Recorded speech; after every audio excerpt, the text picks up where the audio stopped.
네, 경찰이 서울 강남 학원가 마약 음료 사건 공범이 다수 있을 것으로 보고 그 배후를 쫓고 있습니다.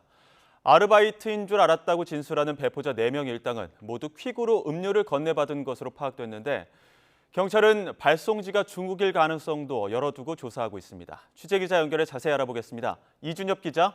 네, 사회부입니다. 네, 마약 음료를 이용한 피싱 조직 검거, 조금 실마리가 잡혔습니까? 네, 지난 3일 서울 대치동 학원가에서 고등학생들에게 마약 성분이 담긴 음료를 건넨 일당은 2개 조로 움직였습니다.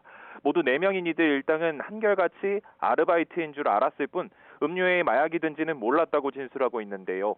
실제로 음료가 뭔지 궁금해서 마셔본 경우도 있는 만큼 경찰은 이들이 주범일 가능성은 거의 없다고 보고 있습니다.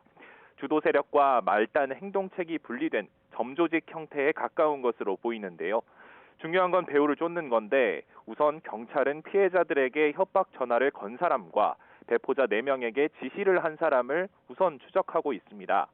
특히 협박 전화를 건 번호는 여러 개이지만 같은 가운데 자리를 사용한 것으로 파악됐는데요. 명의자는 특정했지만 대포폰일 가능성을 배제할 수는 없는 상황입니다. 또 전화를 건 사람과 지시를 한 사람이 동일인지 다른 사람인지도 아직은 확신할 수 없는 상황입니다.